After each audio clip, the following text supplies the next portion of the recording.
बघा, मी गुळंबा करण्यासाठी 2 कैरी घेतले आहेत. या 2 कैरीची मी आता सालं काढून घेते. सालं काढून झाली, आता मी किसायला घेते. कैरी किसून झाली. आता मी ना प्रमाण बघते किती होतं, किती वाटी होतं. आता ही एक झाली 1 वाटी. आता मी साईडला काढून घेते. आता ही दुसरी, तर झालं अर्धी वाटी कैरी. कारण की मला गुळाचं पण प्रमाण बघायचं की किती होतं ते, म्हणून मी असं केलं आहे.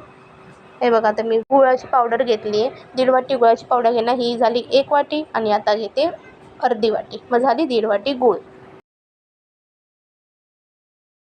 आता कैरी आणि गूळ चांगलं मिक्स व्हायला पाहिजे. मिक्स करायचं चांगलं त्याला. आता 10 मिनटं असंच ठेवायचं. मग त्यानंतर फोडणी द्यायला घ्यायची. हे बघा, आता मी कढई तापायला ठेवली. आता मी घालते 1 चमचा तूप. तूप तापले. आता दालचिनीचा तुकडा घालायचं आणि 4 लवंग घालायची. 10 मिनटासाठी कैरी आणि गुळाचं जो बनवून ठेवलं होतं ते घालायचं. आता स्लो फ्लेमवरतीच ठेवायचं, फास्ट फ्लेमवरती नाही. चांगलं मिक्स करून घ्यायचं.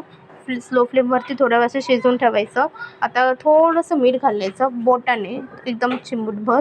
आता घालायचं अर्धा चमचा वेलची पावडर आणि चांगलं मिक्स करून घ्यायचं.